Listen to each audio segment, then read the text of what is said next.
여러분 혹시 그런 생각 해보신 적 없으신가요? 세상에 엄친딸, 엄친아들이 넘쳐나는데 왜 우리 애들은 취업이 안 될까? 이런 고민 해보신 적 없으신가요? 답답하실 수도 있을 것 같아요. 오늘은 왜 이런 현상이 일어나는지에 대해서 한번 알아보려고 합니다.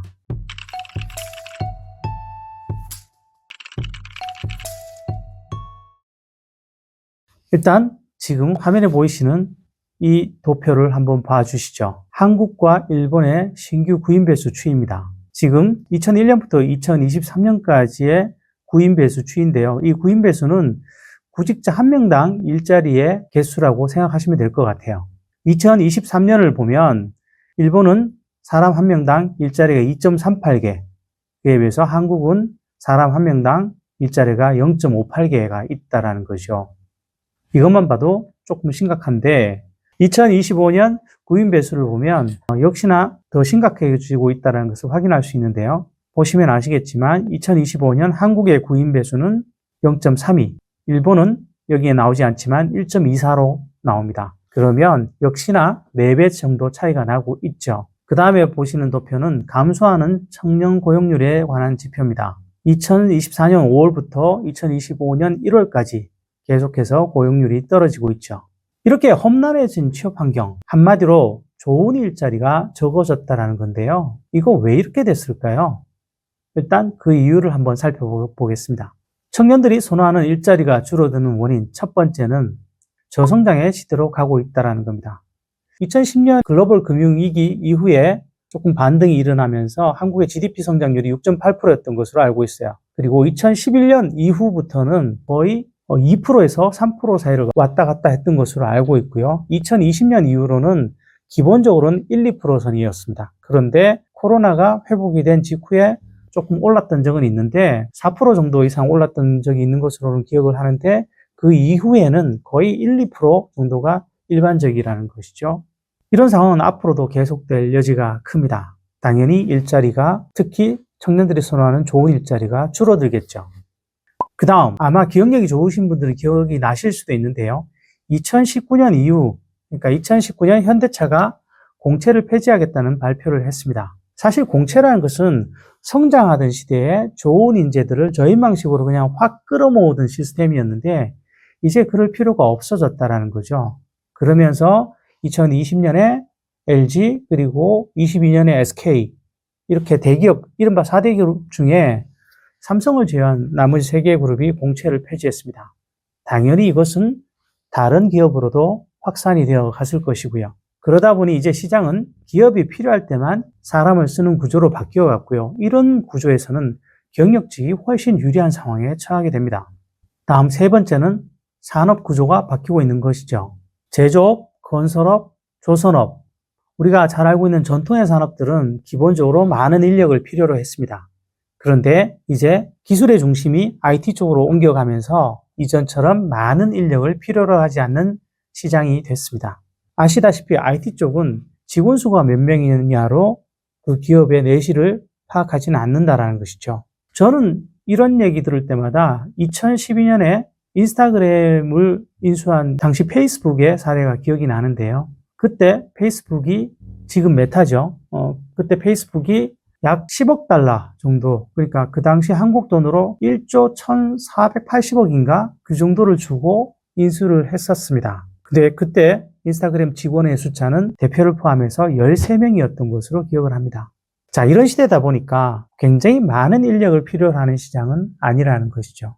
그리고 일하는 방식도 바뀌고 있습니다. 이른바 디지털 트랜스포메이션이 일어나면서 기업은 극도의 효율화를 추구하게 됐고요. 그러다 보니 이제 사람을 많이 쓰는 구조는 역시 아니라는 것이죠.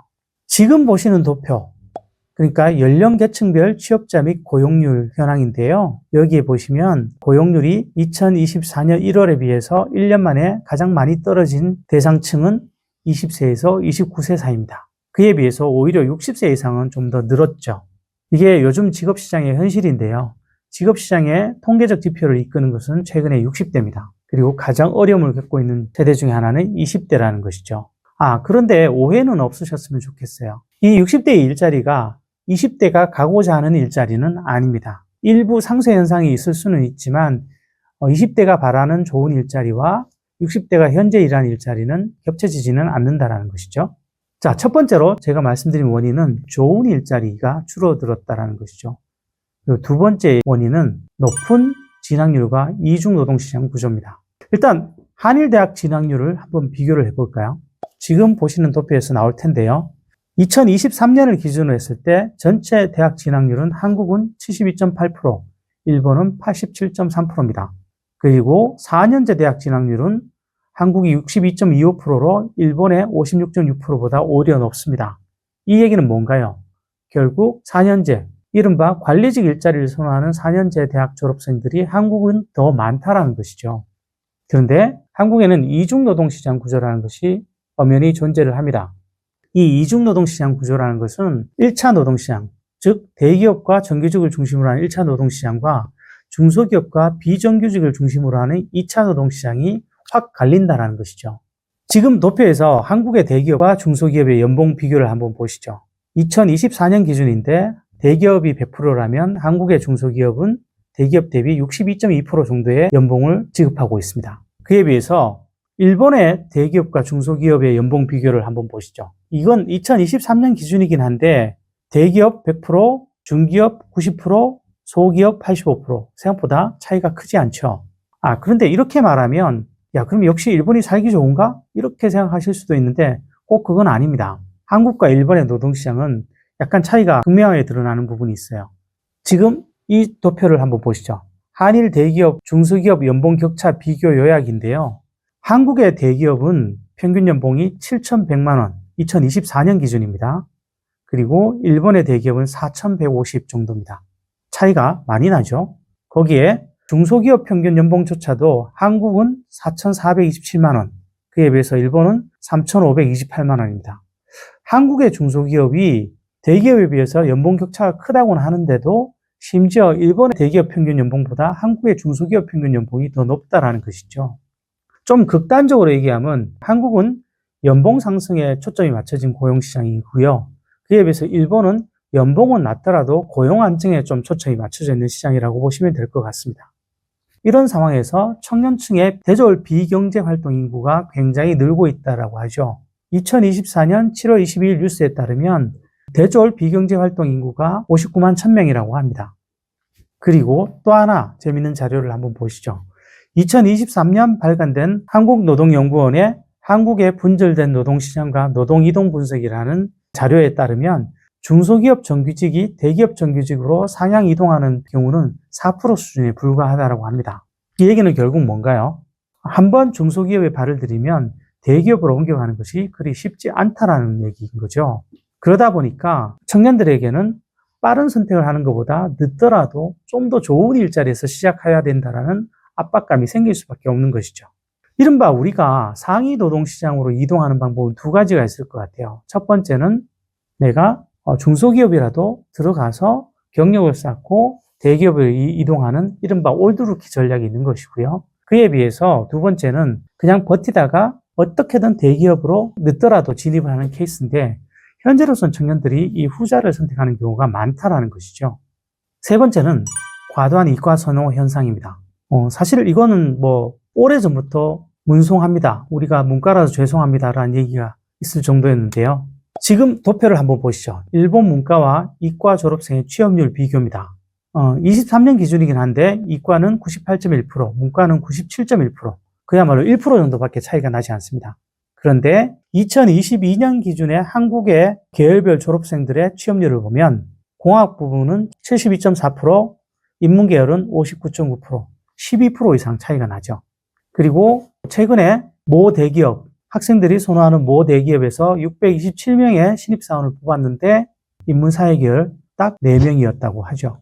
자, 이런 상황이라면 어떻게 해야 되나요? 저는 그런 생각까지 해봤어요. 이럴 거면 기업에서 그냥 취업이 잘 되는 이공계열 쪽의 학과로 대규모 모집을 하고 인문사회계열 쪽은 교양으로 돌려야 되는 게 아닌가라는 생각까지 들었을 만큼 지금 인문사회계열 혹은 여기서 언급은 하지 않았지만 예체능 계열의 취업률은 굉장히 좀 고민이죠.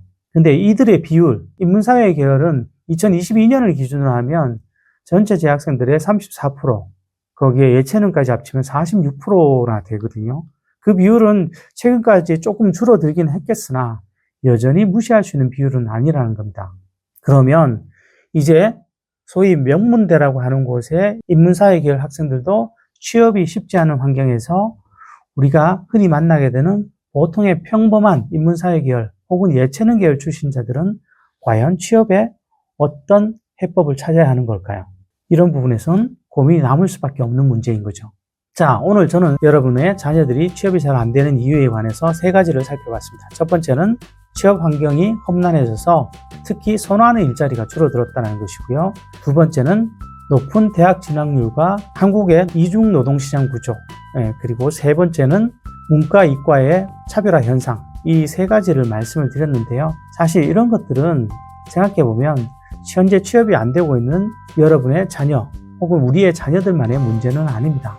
이것은 어떤 사회에서도 일정 부분 책임을 져야 되는 문제인 것이기도 하고요. 그들도 사회적 시스템의 변화 과정에서 고생을 하고 있는 것이죠. 그래서 저는 그런 말씀을 좀 드리고 싶어요. 이제 부모님들과 자식들이 조금 더 이런 문제에 대해서 깊이 고민을 하고 서로 공유를 해야 하지 않나라는 생각을 해봅니다.